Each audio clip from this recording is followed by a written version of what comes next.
bebas dari jeratan narkoba. Jadikan Indonesia bangsa yang sehat cerdas, berdampak mulia maju dan jaya. Bangunlah bangsaku, bangunlah rakyatku, raihlah masa depan ceria.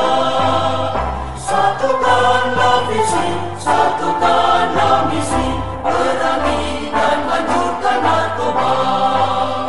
Bersama kita bisa perangi sekarang juga. Bersama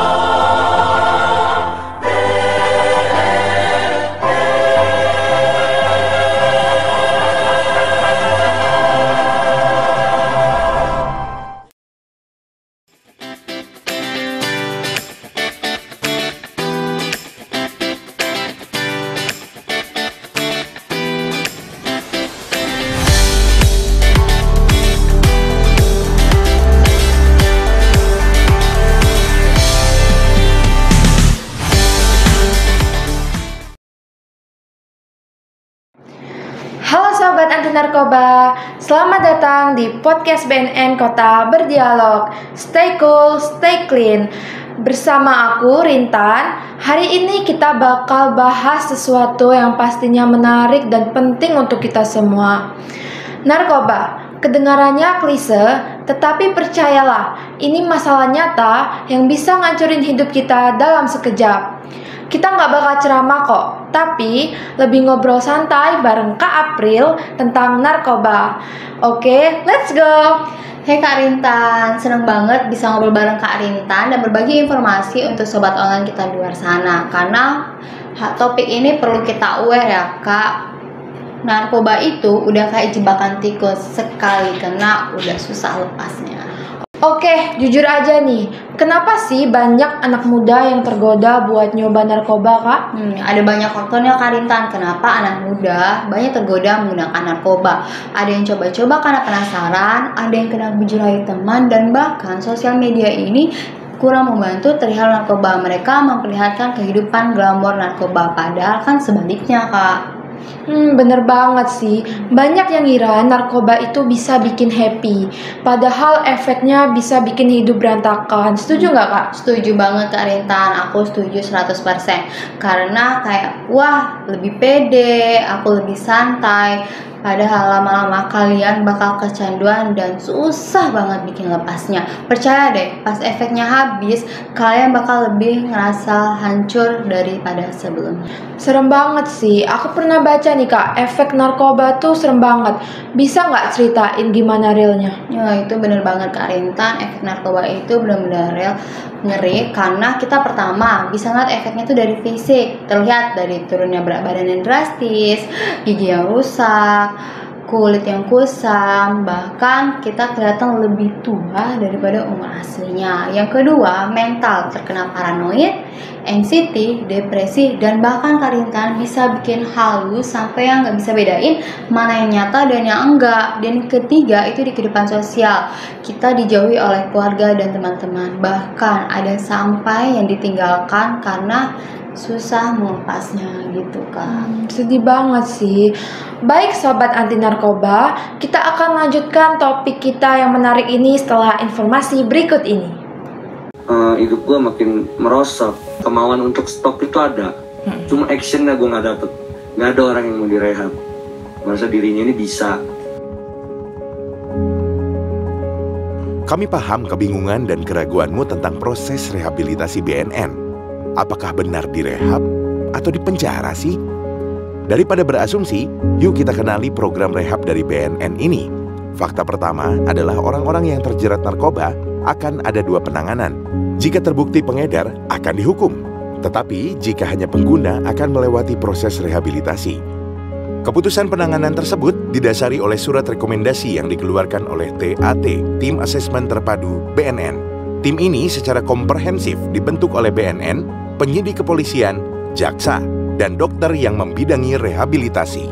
Kalau mama user edik itu cuma ada 3 pilihan, yang mati, masuk sel, atau dia mau rehab. Kedua, tahapannya pun gak ribet kok. Hanya perlu datang ke klinik Pratama BNNP atau BNNK atau IPWL terdekat. Dan di sana akan ditentukan proses rehab mana yang cocok dengan kondisi pengguna.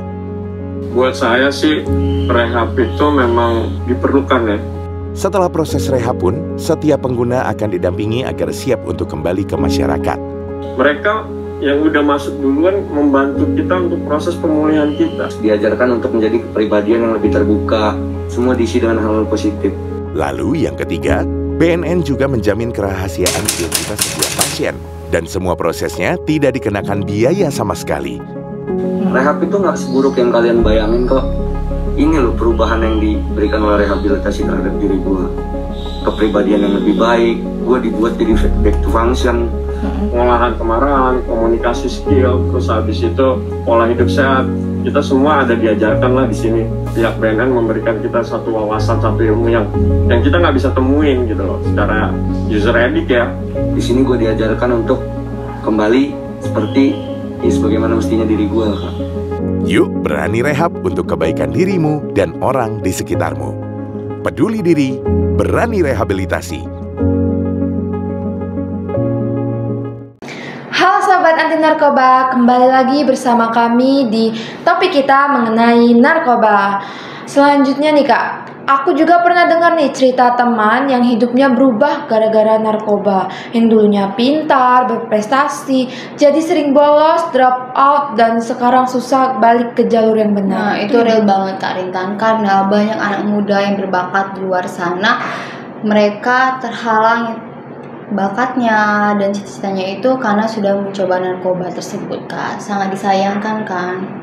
Oke, lanjut guys. Jadi gimana nih caranya Kak biar kita tetap asik dan keren tanpa narkoba? Itu gampang banget Kak Rintan. Yang perlu Sobat Online ingat adalah keren itu bukan soal ikut-ikutan, tapi jadi versi terbaik diri kamu sendiri. Ini aku ada beberapa tipsnya, yaitu pertama, pilih lingkungan yang sehat, karena teman kalian yang asli itu bakal bikin kalian maju, bukan yang ngasih jalan kehancuran. Yang kedua, punya passion seperti main musik, olahraga, atau bikin konten yang lebih bikin kalian berkembang.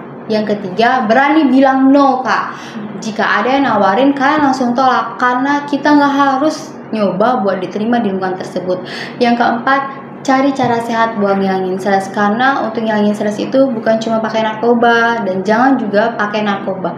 Kita bisa dengan meditasi, olahraga, atau sekedar ngobrol bersama keluarga atau orang yang tersayang. Nah Sobat BNN, mungkin itu beberapa tips yang dapat kalian terapkan di kehidupan sehari-hari.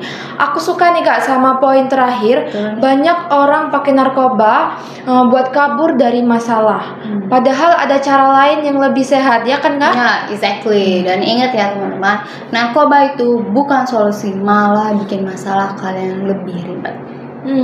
Oke, sebelum kita tutup, ada nggak nih Kak pesan terakhir buat Gen Z di luar sana? Nah, benar Kak Rintan, aku ada pesan buat Gen Z di luar sana, yaitu guys, hidup kalian terlalu berharga buat dihancurin sama narkoba. Kalian punya masa depan yang cerah, dunia yang luas buat kalian jelajahi, dan mimpi yang besar. So, jangan biarin narkoba ngerusak itu semua. Be smart, stay clean, and keep being awesome. Oke, aku suka banget nih sama pesannya. Thank you banget buat Kak April yang udah sharing insight keren hari ini. Buat kalian yang dengerin, kalau suka sama podcast ini, jangan lupa share ke teman-teman kalian. Sampai ketemu di episode selanjutnya. Stay cool, stay clean. Salam sehat tanpa narkoba.